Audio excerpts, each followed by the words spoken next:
Voyons maintenant les 4 niveaux de prophétie.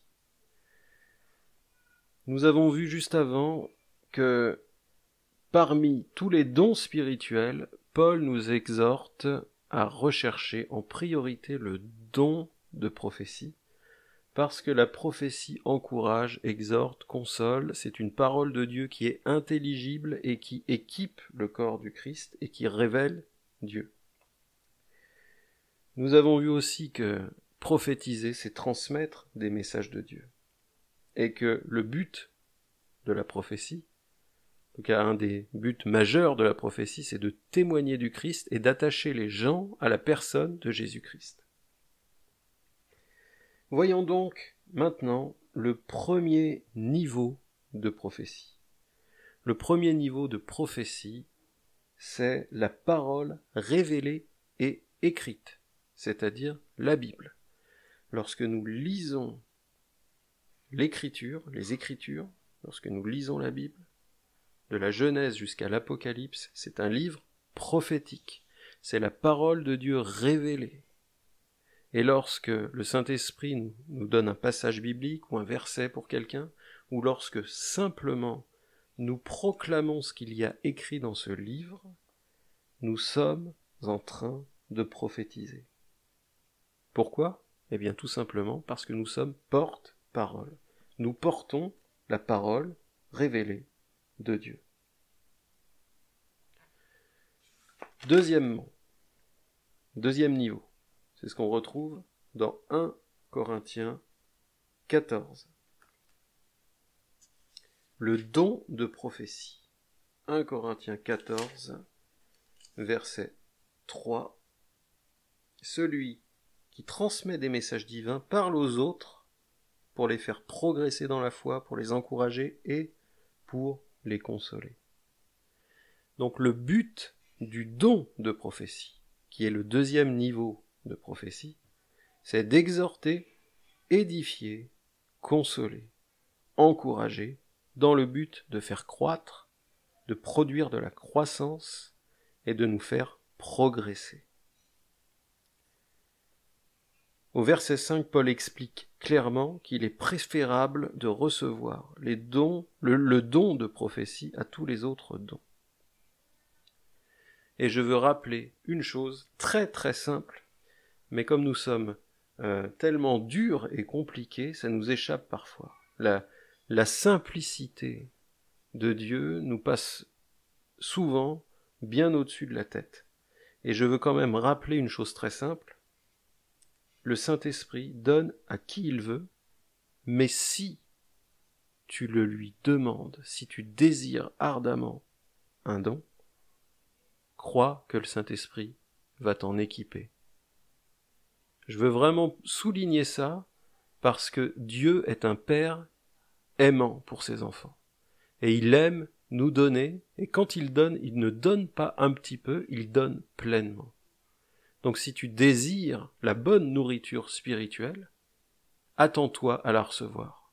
Si aujourd'hui tu m'écoutes et tu désires un don de Dieu, un don spirituel, de la part du Saint-Esprit, eh bien que le Saint-Esprit descende sur toi maintenant et manifeste un don, le don particulier que tu lui réclames depuis longtemps. Saint-Esprit, fais émerger ce don parce que tu désires te donner et tu désires produire et équiper l'Église de tes dons, Seigneur, pour ton service, pour que nous puissions témoigner avec puissance et assurance de Jésus-Christ. Une précision sur le don de prophétie, c'est ce qu'on retrouve dans 1 Corinthiens au verset 24. 1 Corinthiens 14, verset 24. Mais si tous transmettent des messages divins, donc si tous prophétisent, et qu'il entre un non-croyant ou un simple auditeur, il sera convaincu de son péché à cause de ce qu'il entend, il sera jugé pour tout ce qu'il entend, et ses pensées secrètes seront mises en pleine lumière. Les pensées secrètes, dans ce passage, sous-entend les péchés cachés, les choses secrètes du cœur, les choses des ténèbres. Alors, la conséquence, c'est qu'il se courbera le visage contre terre et adorera Dieu en déclarant « Dieu est vraiment parmi vous ». Qu'est-ce que nous apprend du coup ce passage? Eh bien, c'est que le même don de prophétie qui console, fait progresser, encourage, relève et exhorte le croyant, c'est-à-dire l'enfant de Dieu, ce don de prophétie qui relève le croyant va juger l'incroyant. Non pas pour le condamner et qu'il meure ou qu'il soit rejeté, mais au contraire, pour le faire passer des ténèbres à la lumière, de la mort à la vie, et d'incroyant à croyant. Donc le don de prophétie a la capacité d'exhorter, de relever, et en même temps la capacité de juger. Et bien souvent, vous découvrirez que la parole prophétique apporte un jugement ou précède un jugement. Et lorsqu'elle précède un jugement, ce n'est jamais pour condamner, mais c'est pour amener les gens à la repentance, parce que Dieu ne se plaît pas dans la chute du méchant, mais il désire qu'il se détourne de ses mauvaises voies et qu'il vive. Donc pour finir avec le deuxième niveau de prophétie, qui est le don de prophétie, 1 Corinthiens 14, versets 31 et 32 nous explique que les prophètes doivent rester maîtres du don de prophétie. Ces versets ont souvent été utilisés à tort pour éteindre la prophétie dans l'Église, parce que les gens, les pasteurs, les conducteurs de l'Église ne savaient pas gérer la manifestation de ces dons. Mais Dieu est en train de transformer la braise en un incendie, parce que comme je vous l'ai dit la dernière fois, l'Église, dans son essence, est prophétique parce qu'elle porte le Christ, elle porte la parole du Christ. Et elle prononcera cette ultime parole prophétique à la fin des temps, le viens de l'épouse, accordé avec celui de l'Esprit qui fera vraiment venir le Seigneur une fois pour toutes. Donc ne soyons pas découragés si certains prennent les Écritures pour éteindre la flamme prophétique. La flamme prophétique reste à l'initiative de Dieu et il en garde le contrôle absolu. C'est lui qui souffle et personne ne pourra éteindre.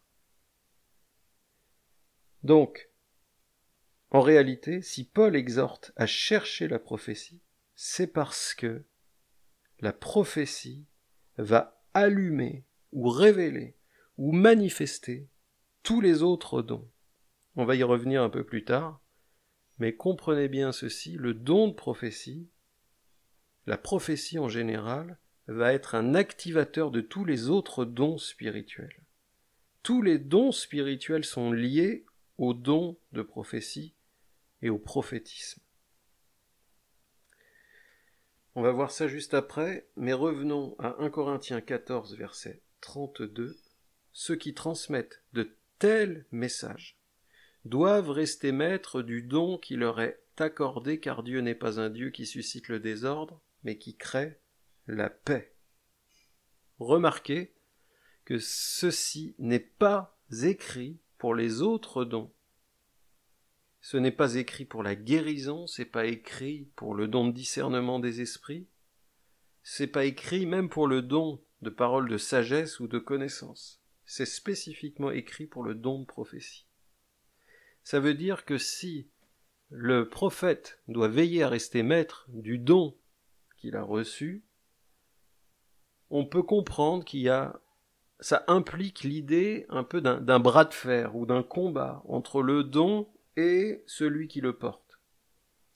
Et ce combat, c'est le combat typique que nous allons retrouver dans le 3e niveau de prophétie, que j'ai appelé l'esprit de prophétie. En fait, l'esprit de prophétie, que l'on retrouve dans l'Écriture, procède du Saint-Esprit. Il n'est pas indépendant, il procède, il est produit par le Saint-Esprit. Et l'esprit de prophétie peut saisir un homme et faire de lui un prophète. Saisir une femme et faire d'elle une prophétesse. On a l'exemple de Balaam, le faux prophète Balaam, et l'ânesse. L'esprit se saisit de l'ânesse et lui permet même à un animal de parler. On a le passage du vieux Siméon dans Luc 2, verset 34, où on a encore Marie et Élisabeth avec le cantique prophétique qu'elle prononce lorsque l'esprit de prophétie se saisit d'elle. Donc l'esprit de prophétie, au 3e niveau, peut se saisir d'un homme ou d'une femme et l'amener, presque le contraindre, à partager, prononcer ou manifester une parole de Dieu. Et c'est là que, dans ce 3e niveau, on commence à rencontrer de vraies difficultés et qu'il peut y avoir du mélange et de la déviance. En fait, les déviances dangereuses naissent à ce 3e niveau. C'est vraiment à ce niveau-là qu'on a besoin de discernement et d'être ancré sur la parole de Dieu. Parce que la parole de Dieu est un guide et une lumière à nos pieds. Prophétiser sans cette parole, c'est s'égarer tôt ou tard. On va voir aussi le 4e niveau, qui est le ministère prophétique en tant que tel. Vous pouvez voir ça dans le livre de l'Apocalypse. On parle aussi dans le Nouveau Testament d'Agabus, le prophète. Vous connaissez et vous lirez, vous relirez les livres des prophètes Jérémie, Ésaïe, Ézéchiel, etc. Donc ce sont de vrais ministères prophétiques. Mais ça, on verra ça dans une autre vidéo pour ce 4e niveau. Ici, nous restons aux 3 premiers niveaux. Voyons avant tout la clé que nous donne la Bible pour ne pas couler au niveau prophétique et ne pas dévier, tout en restant alerte et accroché au Seigneur. C'est dans le 3e niveau que l'ennemi s'en donne à cœur joie, soit en bâillonnant la prophétie parce qu'on ne sait pas la gérer, soit en faisant basculer vers un faux prophétisme ou un prophétisme dévoyé qui finira tôt ou tard en faux prophétisme. Donc pour ça, deux choses à vérifier pour éviter de basculer dans un faux prophétisme et rester véritablement dans un prophétisme biblique. Ces 2 points sont, premièrement, la prophétie est une protection, et deuxièmement, la prophétie s'inscrit toujours ou est toujours connectée avec le plan de salut de Dieu, c'est-à-dire la croix. Voilà les 2 balises capitales que nous devons vérifier lors de toute manifestation prophétique, lors de toute parole prophétique, lors de tout service prophétique. Est-ce que le fruit qu'elle porte, que la prophétie porte, est la protection, et est-ce que c'est également une connexion à l'œuvre de salut de Dieu, c'est-à-dire à la croix, c'est-à-dire le témoignage rendu à l'œuvre rédemptrice de Jésus-Christ. Donc les 2 clés importantes afin de vérifier la source d'une prophétie, je le répète encore, est-elle une source de protection et oriente-t-elle vers la croix?